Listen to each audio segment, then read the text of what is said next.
할렐루야, 생명의 아침, 좋은 아침이 밝았습니다. 오늘도 하나님 기대하고 하나님 말씀을 기다립니다.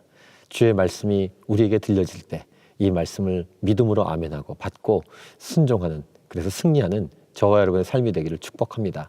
오늘은 2016년 8월 17일 수요일입니다. 오늘 우리에게 주시는 말씀은 여호수아 18장 11절부터 28절, 주님이 함께 하시면 작아도 강한 자가 됩니다. 오늘 본문에 이 말씀을 설명되어 있는 책 생명의 삶 플러스에서는 삶의 지경에 스며 있는 하나님의 사랑이라고 제목이 붙어 있군요.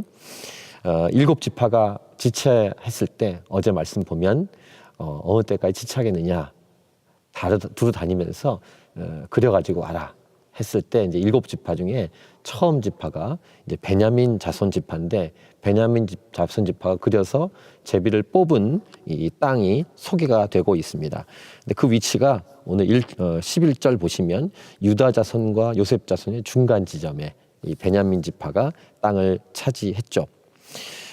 이 베냐민 자손을 신명기 33장 12절에서 이 모세를 통해 축복한 말씀을 보면 여호와의 보호 아래 있을 것이다 라는 이 축복이 이 베냐민 지파에게 주신 축복입니다.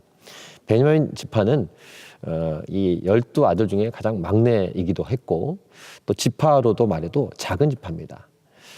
근데 이 작은 지파이지만 작다고 해서 절망할 것이 아니라는 사실을 알 수 있는데, 하나님은 작고 그건 하나님의 손 아래에 있으면 쓰임받을 수 있다는 것을 우리는 알 수 있죠. 이 베냐민 지파에서 나온 초대 이스라엘 왕이 누굽니까? 사울 왕입니다.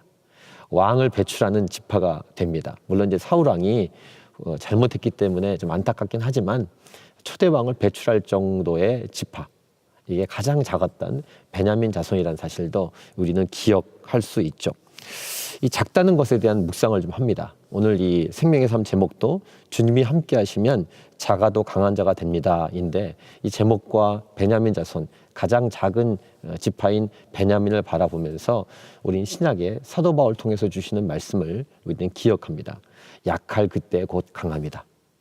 하나님은 이렇게 약한 것을 들어서 크게 쓰실 수 있는 분이라는 사실을 사도 바울은 고백하고 있고, 사도 바울은 이 고린도 후서 말씀에서 자신의 연약한 부분들, 병약했던 부분들, 그리고 고생했던 부분들을 언급하고 하나님이 나를 강하게 썼다라는 것을 간증하지 않습니까? 이 스피릿, 이 영성은 바로 십자가의 영성, 십자가의 정신입니다. 십자가는 할 수 있는데 아무것도 하지 않은 상태, 가장 낮은 자리에서 놀라운 큰 일을 이루어내는 하나님의 역사를 보는 자리가 십자가입니다. 이 십자가 영성, 십자가의 정신으로 저와 여러분이 이 땅을 살기를 원하십니다. 한참 자기가 자기 힘으로 할 수 있다고 교만할 때는 오히려 하나님의 일이 이루어지지 않고 자기의 모든 것을 내려놓고 십자가를 붙들 때, 가장 낮은 곳에 들어갈 때, 하나님 앞에 엎드릴 때 놀랍게 크게 쓰임받을 수 있다는 사실을 우리는 기억해야 합니다. 그래서 우리의 판단으로 작기 때문에, 보잘것없기 때문에 아무것도 할 수 없다, 난 달란트 하나밖에 없기 때문에 못한다, 이렇게 하지 않고 믿음을 가지고 하나님 꼭 붙들 때 크게 쓰임받을 수 있다는 사실을 우리는 잊지 말아야 합니다. 또 이런 표현도 있습니다. 십자가를 묵상하면서 반대 정신. 성경은 반대 정신과 같습니다. 낮추면 높여주시고 가난하면 부하게 해주시는 이런 놀라운 역사가 하나님 손 아래에 있다는 것이죠. 이 하루 살아갈 때 조건이 열악하거나 환경이 쉽지 않다고 생각하는 부분이 있으십니까?